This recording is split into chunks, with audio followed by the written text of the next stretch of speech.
আজ 10 নম্বর লোকসভা কেন্দ্রের প্রার্থী বিশ্বজয়ী ক্রিকেটার ইউসুফ পাঠান ভগৎ সিং এর মৃত্যুকে স্মরণ করে তার প্রতিচ্ছবিতে মাল্যদান করেন কুঞ্জঘাটান মোড়ে এবং তিনি তার বহরমপুর শহরে তার ভোট প্রচার শুরু করে দিলেন।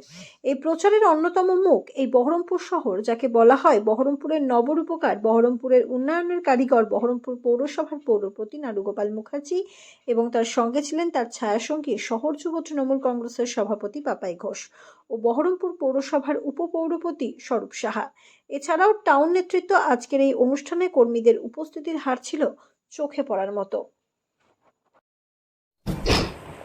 এদেরকে বড় বিল্ডিং, জমির পাট্টা এবং তার সঙ্গে এখানকার মানুষের যেগুলো লোকাল শিল্প পার্টির হয়ে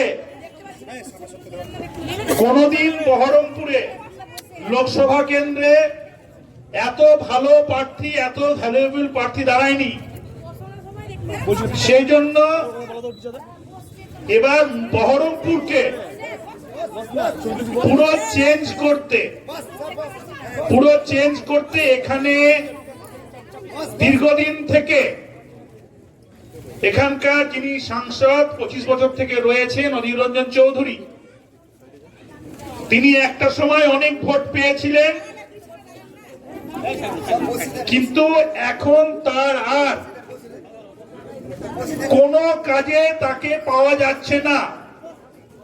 যখন লাস্ট করোনা হয়, করোনা আপনারা পেয়েছিলেন ওনাকে, তখন পাশে কারা ছিল? তাহলে তৃণমূলের কর্মীরা ছিল, পাপাই যুব সভাপতি পাপাই ঘোষ ছিল এবং আমরা সবাই ছিলাম। সেই জন্য এই আমাদের তৃণমূল কংগ্রেসকে যারা আমরা সবাই খুব ये कहूंगा कि जब इंडिया हार गया तो आपको दुख हो गया, लेकिन इंडिया ने बहुत अच्छा खेला और बहुत प्राउड फील कराया। दूसरी बात, आपने कहा कि मुझे यहाँ पाकर आप और खुश हो गए, तो उसके लिए मैं धन्यवाद करूंगा ममता दीदी का और अभिषेक बनर्जी का।